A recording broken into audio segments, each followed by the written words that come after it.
Hello there, this is Anthony Johnson, and this is another episode of SQL Interview Prep. So the interviewer asks you, what is a unique constraint?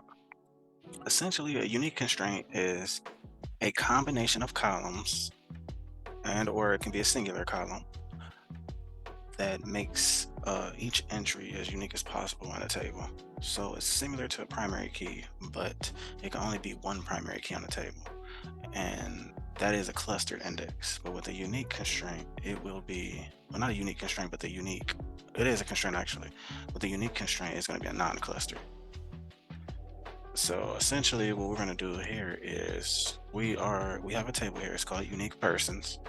We have an identity column on person ID, which is a prime candidate for a primary key. So that is what we're going to do. We're going to put our syntax here, constraint. Then we want to have our PK name, PK person ID, primary key,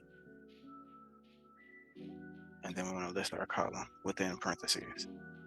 So person ID, we're going to place a comma there, and then we're going to create our unique constraint. Also, we need to place our cluster keyword here. Then we similar syntax constraint. We're going to put our unique, we'll just do UQ. So as far as a unique constraint, we want to have a unique combination. So if we look at our table, an ideal unique constraint will possibly, well, a candidate will possibly be a social security number, but you see we don't have that here. And it is possible for a person to have a first name and a last name and work in the same department as well. It's a low percentage, but it's still a possibility. So what we would do here, I believe, would be some primary candidates would be first name, last name, and date of birth. So we'll just do name and DOB, because what is the likelihood that the person has first name, last name, and the date of birth? It's still possible. So we're gonna actually add the person ID in there as well to make it a little bit more unique. But the more columns you have, actually, we're just going to, the more columns you have to make it unique, the better. We'll just say unique columns because we're not sure what we're going to add, and we're probably going to add most of them, honestly. So unique, non-clustered, and then we place our columns here. We want person ID, we want first name, we want last name, we'll do department, role, and date of birth.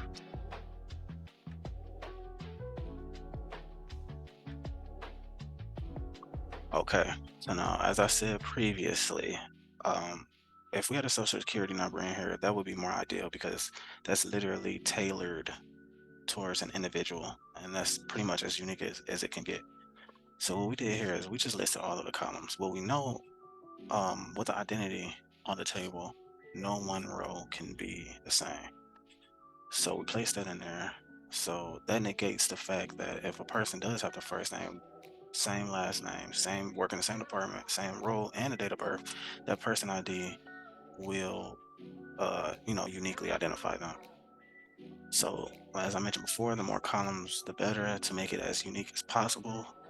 You want to plan for all possible scenarios in regards to your data being unique to reduce the redundancy and areas within your data, the inconsistencies. So I hope this was helpful. I hope you guys have a blessed day and bye bye.